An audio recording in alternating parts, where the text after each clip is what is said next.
So let's talk about what these things are. The first is that there is broader diagnostic criteria. Previously, you were not diagnosed with autism unless it was very, very severe. We now are incorporating things within our ICD-10, DSM-5 that would not have previously been considered autism before.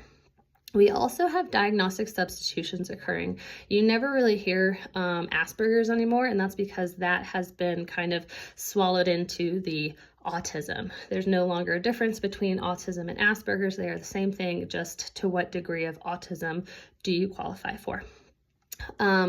We are way more aware of what to look for, when to look for it. Even kids as young as, when my son was 1 year old, I was thinking, I think he has autism. It's something I'm trained to see. It's not something that everybody was seeing in him, but it's something that I figured out it was going to happen. It ended up being the case. We got him diagnosed at the appropriate age. We would never have diagnosed at 1. Some of it has to do with data collection as well. So our electronic medical records has gotten so much more information out there about who has what's related to what are comorbidities and things like that. So just the fact that we're no longer tracking data with pencil and paper and everything is computerized now has led to us knowing about more autism diagnoses. Could have been they were there and you just didn't know about it because it was in someone's filing cabinet. There are clearly genetic and environmental factors at play as well.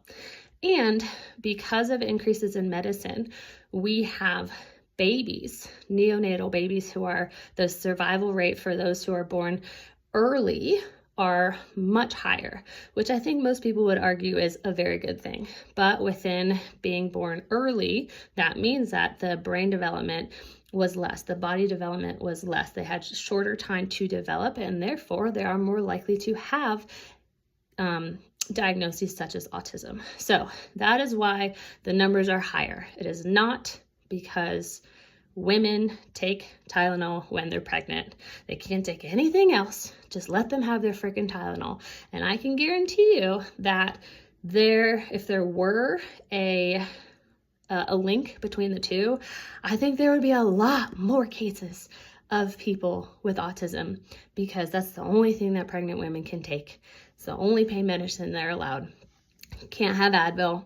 And so that really also goes to show, if it really is this causal thing, I think you'd see a much higher incidence